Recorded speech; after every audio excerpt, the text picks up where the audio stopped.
یا رب لک الحمد کما ینبغی لجلال وجہک وعظیم سلطانک اللہم صلی وسلم علی نبینا محمد قال اللہ تعالی فی القرآن المجید والفرقان الحمید یا ایہا الذین آمنوا اذا نودی للصلاة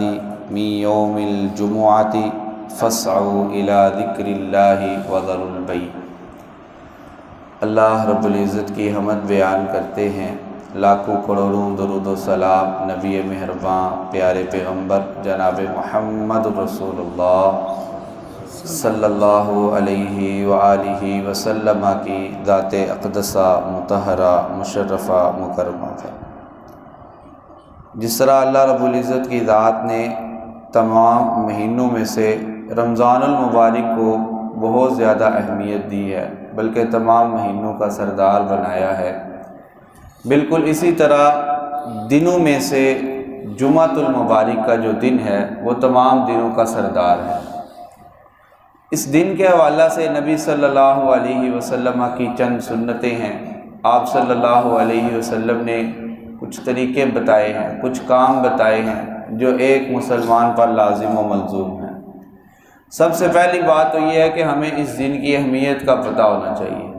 آپ صلی اللہ علیہ وسلم کا فرمان اقدس ہے جس میں آپ نے فرمایا کہ اسی دن اللہ تعالیٰ نے حضرت آدم علیہ السلام کو بنایا، اسی دن اللہ تعالیٰ نے حضرت آدم علیہ السلام کو جنت کے اندر بھیجا، اور اسی دن اللہ تعالیٰ نے انہیں جنت سے نکالا، اور اسی دن ہی قیامت برپا ہوگی۔ اور ایک حدیث ہے جس کا مفہوم یہ ہے کہ ہر جمعے کا دن جب جمعہ آتا ہے نا، ماں سوائے انسانوں کے تمام پرندے جتنے بھی اور مخلوقات ہیں اس دنیا کے اندر، وہ ساری جب تک سورج نہیں نکل رہتا اللہ تعالیٰ کی تعریف بیان کرتی رہتی ہیں، کیونکہ انہیں معلوم ہے، ہمیں معلوم ہے لیکن ہم یہ کام نہیں کرتے، لیکن وہ ہم سے زیادہ بہتر ہیں کہیں آج جو ہے وہ قیامت نہ برپا ہو جائے، کیونکہ ایک نشانی قیامت کی ہے نا کہ سورج جو ہے وہ مغرب سے طلوع ہوگا، وہ اس وقت تک اللہ تعالیٰ کی تسبیح بیان کرتی رہتی ہیں جب تک جو ہے مشرق سے سورج طلوع نہیں ہو جاتا۔ اس دن کی انتہائی زیادہ اہمیت ہے اور ہمیں اس کو سمجھنا بھی چاہیے۔ جس طرح ہم رمضان کی قدر کرتے ہیں، بالکل اسی طرح ہمیں اس دن کی بھی قدر کرنی چاہیے، اور اس کی فضیلت بھی بہت زیادہ ہے۔ جس طرح نبی صلی اللہ علیہ وسلم نے فرمایا، جو جمعے کا دن آتا ہے اچھی طرح غسل کرتا ہے، اچھا لباس زیب تن کرتا ہے، اور پھر خوشبو لگاتا ہے، بالوں پہ تیل لگاتا ہے، پیدل جا کر مسجد جاتا ہے، اور امام کے ممبر پر بیٹھنے سے پہلے مسجد میں پہنچ جاتا ہے اور خطبہ جمعہ کو خاموشی کے ساتھ سماعت فرماتا ہے۔ اس حوالے سے نبی صلی اللہ علیہ وسلم کے دو فرمان ہیں۔ ایک فرمان میں آپ نے فرمایا کہ اس کے نامہ اعمال میں اللہ تعالیٰ 1 سال کے روزوں اور اس کے قیام کا ثواب لکھ دیتے ہیں، اور دوسرے میں آپ صلی اللہ علیہ وسلم نے فرمایا اس کے گزشتہ جمعہ سے لے کے اس جمعہ تک جتنے گناہ ہوئے ہوتے ہیں اللہ تعالیٰ سارے معاف فرما دیتے ہیں۔ یہ اس دن کی فضیلت ہے، اور اہمیت بھی سمجھ آتی ہے کہ اللہ تعالیٰ جس دن سارے گناہوں کو معاف فرما دیتے ہیں، اور اگر انسان ان تمام قوانین کو فالو کر کے مسجد میں پہنچتا ہے تو اللہ تعالیٰ اس کے نامہ اعمال میں 1 سال کے روزوں اور اس کے قیام کا ثواب بھی لکھ دیتے ہیں۔ پھر اسی طرح رسول اللہ صلی اللہ علیہ وسلم نے فرمایا ہر جمعہ کے دن سورہ الکہف کی تلاوت کیا کرو، یہ 15ویں پارے کی دوسری صورت ہے۔ آپ نے فرمایا جو سورہ الکہف کو پڑھتا ہے ایک جمعہ سے لے کے، یعنی کہ جس جمعہ اس نے پڑھا ہے اگلے جمعے تک اس کے لیے رحمتیں ہی رحمتیں ہیں۔ ایک حدیث ہے جس کا مفہوم یہ ہے کہ آسمان سے لے کے دنیا تک درمیان میں جتنے خلا ہیں اللہ تعالیٰ اس بندے کے لیے رحمتوں سے بھر دیتے ہیں جو جمعہ کے دن سورہ کہف کی تلاوت کرتا ہے۔ پھر نبی صلی اللہ علیہ وسلم کا ایک اور حکم بھی ہمارے لیے ہے کہ اس دن ہمیں کثرت سے درود پڑھنا چاہیے۔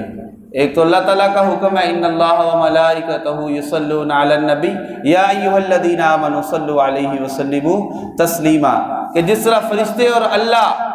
نبی صلی اللہ علیہ وسلم پر درود بھیجتا ہے، ایمان والو آپ بھی نبی صلی اللہ علیہ وسلم پر درود بھیجو۔ تو اس دن ہمیں کثرت سے درود بھی پڑھنا چاہیے۔ پھر اسی طرح نبی صلی اللہ علیہ وسلم کی ایک حدیث، اس کا مفہوم یہ ہے کہ جمعہ کے دن ایک دعا جو ہوتی ہے نا وہ بندے کی اللہ تعالیٰ ضرور قبول فرماتے ہیں، اور اس حوالے سے بھی نبی صلی اللہ علیہ وسلم کی حدیث اور صحابہ اکرام رضوان اللہ علیہم اجمعین کا عمل موجود ہے۔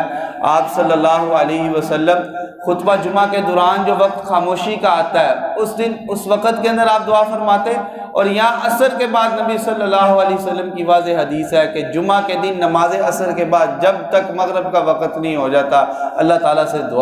جو دعا کی جاتی ہے اللہ تعالیٰ اس دعا کو پورا فرماتے ہیں۔ تو اس دن کی بہت زیادہ اہمیت ہے، فضیلت ہے، یہ مقدس مہینہ ہے اور مقدس ہی دن ہے آج کا، تو ہمیں اس کی قدر کرنی چاہیے، ہمیں اپنی اپنی طاقت کے مطابق نیک اعمال کرنے چاہیے۔ ہم نے سورہ الکہف پڑھنی ہے، نبی صلی اللہ علیہ وسلم پر درود بھیجنا ہے، پھر ہم نے وقت سے نماز جمعہ کے لیے جانا ہے، اسی طرح ہم نے اللہ تعالیٰ سے اپنے لیے اور امت مسلمہ کے لیے کثرت سے دعائیں کرنی ہیں۔ اللہ تعالیٰ مجھے اور آپ کو عمل کی توفیق عطا فرمائے۔ آمین۔